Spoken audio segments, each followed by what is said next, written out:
The women at the tomb. I think we're all very familiar with the accounts of the group of women who came to Jesus' tomb very early on Easter Sunday morning. They wanted to attend to Jesus' body and not been able to do this until now, as it was the Sabbath day on the Saturday. When they arrived, they found the stone rolled away. An angel told them Jesus was not there. He had risen from the dead, and they were to go and tell the other disciples. The accounts are all very similar, but each account mentions different women. It's not completely clear who these women were, but it's likely that they included Mary, his mother. From the cross, Jesus had entrusted his widowed mother to John, who wrote John's Gospel, and she went to live in John's home, possibly because Mary's other sons were not yet believers.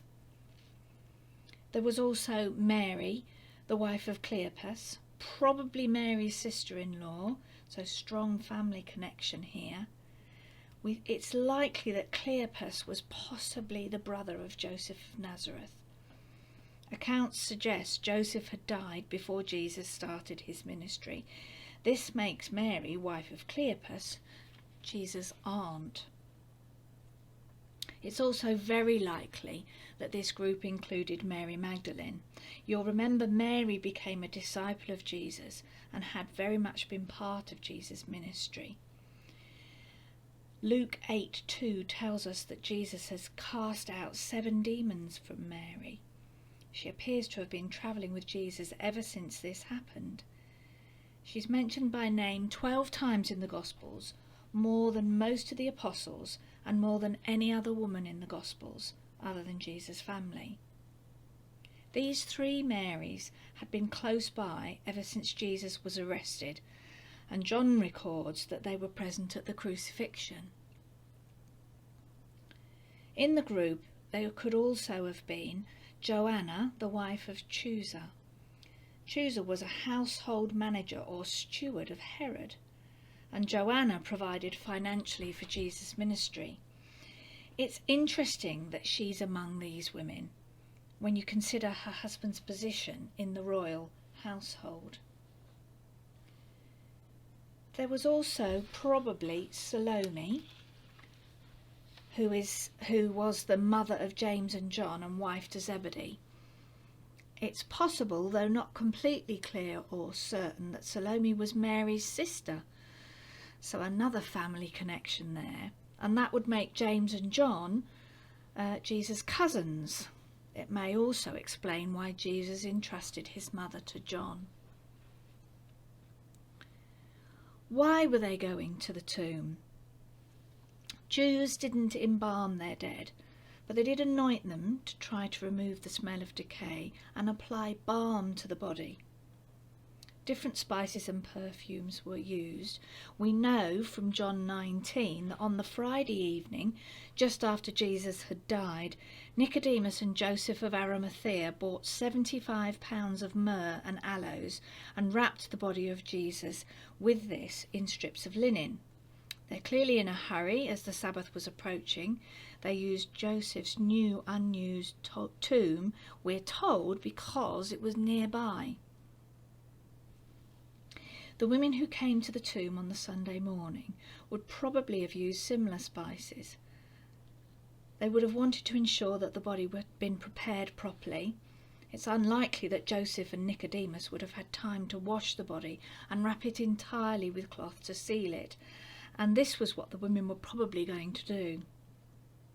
They probably would have used more myrrh. Remember, this was given as a gift at Jesus' birth. It's commonly used in burial preparation, and the significance of it as a gift at Jesus' birth wasn't missed. Myrrh has a very strong smell to hide the smell of decay. In Mark 15:23, Jesus was offered wine mixed with myrrh when he was on the cross. It was common to offer this to people being crucified, as it acted as a sedative and could make the person being crucified insensible. Jesus refused this drink, suggesting he wanted to remain alert. and he certainly wouldn't have been able to speak to his mother from the cross if he'd taken the myrrh. There was probably also some more aloes. I did a bit of research into these herbs and perfumes, and it looks like the aloes is a form of aloe vera, which is a balm of healing or soothing. I like to think that the women wanted to use this to prepare Jesus' body. Another perfume sometimes used after death is mentioned in John 12. 6 days before the Passover, you may remember that Mary of Bethany, sister of Lazarus, poured nard or spikenard on Jesus' feet and wiped it away with her hair. Jesus says then, "It was intended that she should save this perfume for the day of my burial. You will always have the poor among you, but you will not always have me." A clear reference to what was about to happen. Nard was very costly, about a year's wages. Myrrh was considered more costly than gold. Mary wanted to give Jesus the very best of things, the best money could buy. This act was an act of devotion. Another question I pondered was, why did Jesus choose to reveal himself to women? Jesus had a very positive and almost revolutionary view of women. In the first century Roman world and in the Jewish world, women were not held in high esteem. They were regarded very much as second-class citizens. But Jesus didn't make any distinction between men and women. He loved them as equal people, as human beings. There was no feminism, misogyny, or any other difference between men and women to Jesus. Theologian James Hurley believes the foundation stone of Jesus' attitude toward women was his vision of them as persons to whom and for whom he had come. In the Gospels, we see Jesus addressing women directly in public. This wasn't really done in those times. The disciples couldn't understand why Jesus would talk to the woman at the well. Jesus also spoke freely and openly with the woman who had committed adultery in John 8, and with the woman with the bleeding disorder in Luke 8, even when this woman didn't directly approach him but just tried to touch him unnoticed. Jesus said to her, "Daughter, your faith has healed you. Go in peace and be freed from your suffering." I love that Jesus called women daughter. It's a real term of endearment. Jesus dealt kindly and tenderly with women. But at the same time, Jesus didn't allow women to dodge their sins. Their wrongdoing was not condoned, it was confronted. They, as much as the men Jesus met, needed to repent and were forgiven just as much as the men. Women need to have faith just as much as men do. Jesus valued fellowship with women. He appreciated their service and financial support. Mary Magdalene and Joanna had a large part to play with this. He ministered to women and could relate to them just as much as he did with men. He essentially didn't see them as any different. So I think it's then probably unlikely that he would have explicitly aimed to reveal himself to women. I think it's more likely that the main reason Jesus appeared to women first was because they were there first. It was very early in the morning. And the fact that these women had chosen to go to the tomb so early, as soon as they possibly could, is more about how they felt about Jesus. I wondered what they were feeling as they were heading for the tomb. They clearly loved Jesus. They wanted to minister to his body and care for it. They'd been nearly constant companions with Jesus over the last few weeks and months. They'd seen him arrested, tortured, and then cruelly crucified. On the Friday evening when Joseph had taken Mary's body and placed it in his own tomb, Matthew 27 says, Mary Magdalene and the other Mary were sitting there opposite the tomb. They must have left before the Sabbath, But they were there as well when the body was placed in the tomb. They knew where it had been laid. They knew the stone had been rolled across the entrance. They knew Jesus was dead. They couldn't do anything about that, but they could do him this honour, this service of treating his body with respect, dignity and kind attention as soon as the Sabbath was over. They knew they wouldn't be able to roll the stone away. They talked about it on the way there. They could have stayed at home and mourned together. It was risky going to the tomb as there were still soldiers about. And if they got there, they wouldn't be able to get into the tomb as it was sealed. And the stone, they wouldn't be able to move it. But though they must have considered all this, it didn't stop them. They went anyway, regardless of risk, despite not expecting to be able to complete their task. They were inextricably drawn. They had to be near Jesus. They were certainly not expecting Jesus to be resurrected. Their aim was to anoint the dead body and check everything had been done correctly. So imagine their shock, disbelief and incomprehension when they got to the tomb. As mentioned, the accounts talk about different women as part of this group. However, all the accounts mention angels. This is fairly irrefutable evidence of what had happened. And the angels were very clear. Mark 16:6 says, "Don't be alarmed. You are looking for Jesus, the Nazarene, who was crucified. He has risen. He's not here. See the places where they laid him. Go tell his disciples. He's going ahead of you into Galilee. There you will see him, just as he told you."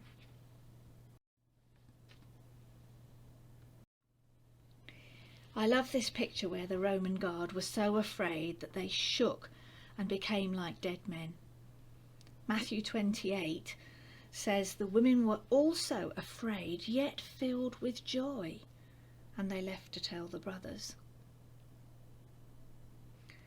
Mark 16, it says the women were trembling and bewildered.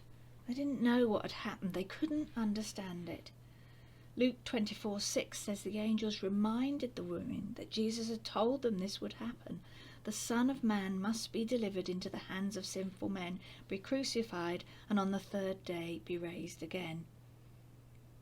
Later on in Luke 24, it says, "Then they remembered his words."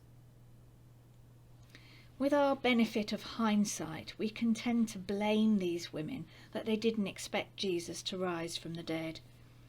Jesus had told them it would happen after all. But remember, they'd seen him crucified and they didn't expect that either. Their whole world had been turned upside down.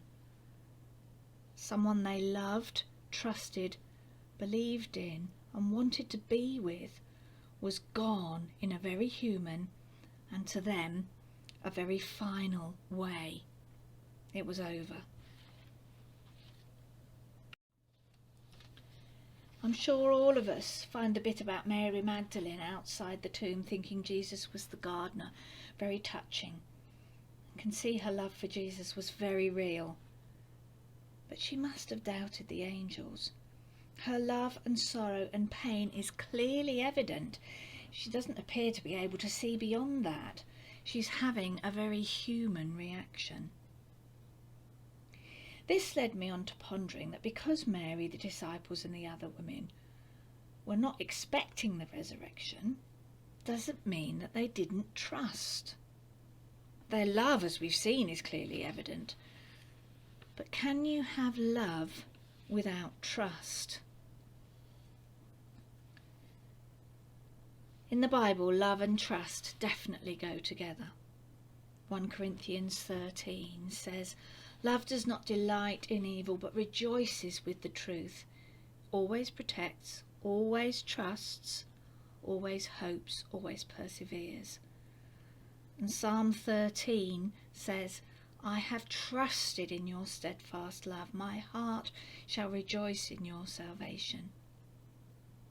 I was reminded of the father in this following account of the demon-possessed boy that underlines this issue of trust or belief. Mark 9, starting at verse 20. So they brought him to Jesus. When the spirit saw Jesus, it immediately threw the boy into a convulsion. He fell to the ground and rolled around, foaming at the mouth. Jesus asked the boy's father, "How long has he been like this?" "From childhood," he answered. "It's often thrown him into fire or water to kill him." This is the key bit.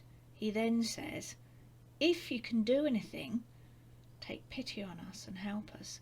If, says Jesus, sounds almost incredulous. Everything is possible for one who believes. Immediately the boy's father exclaimed, "I do believe, help me overcome my unbelief." Jesus then heals the boy and returns him to his father.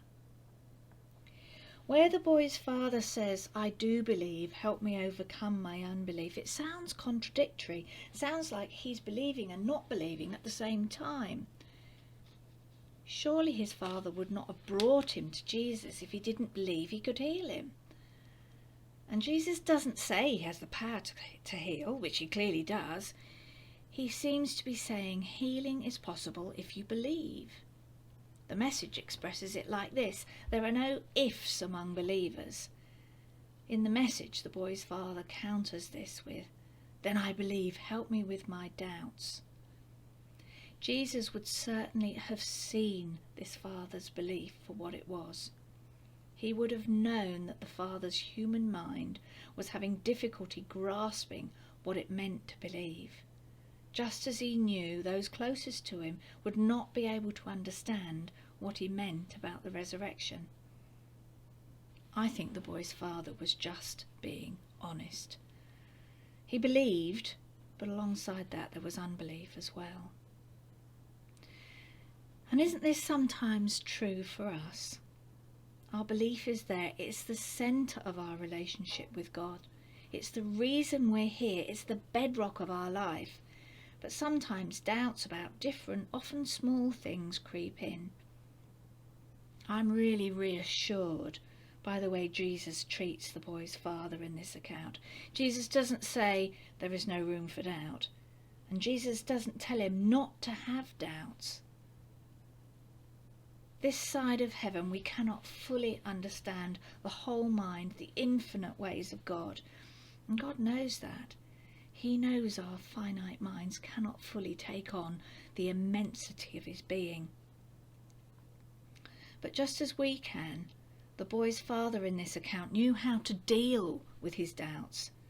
He took them straight back to God. Help my unbelief. Ask for his help. Trust is not a finite thing. We can always have more trust in God. But that trust can also be supported, encouraged, bolstered and grown with God's help. Perhaps ultimately it's possible or even probable that we can have a firm belief but don't need to fully understand it. Perhaps this is where trust comes in. It's very interesting that this passage in Mark 9 about the demon-possessed boy is closely followed only a couple of verses later by this bit. They left that place and passed through Galilee. Jesus didn't want anyone to know where they were going because he was teaching his disciples. He said to them, "The Son of Man is going to be delivered into the hands of men. They'll kill him, and after 3 days he will rise." But they didn't understand what he meant. So I think for the women and the disciples, it was more misunderstanding rather than mistrust. And maybe we're the same. Maybe we misunderstand some things. Maybe we're trying to understand things in human terms, like Mary did. Maybe our humanness cannot fully grasp the enormity of what he's done for us, the vastness of his love for us. It doesn't mean we don't love him, and it doesn't mean we don't trust him. Love, trust, and understanding can all grow as we get to know God better. To finish, I found this short prayer that says very succinctly what I think I've been trying to say. May the celebration of resurrected life bring new hope to your being. May the victory over earthly death turn your eyes to the promises of heaven.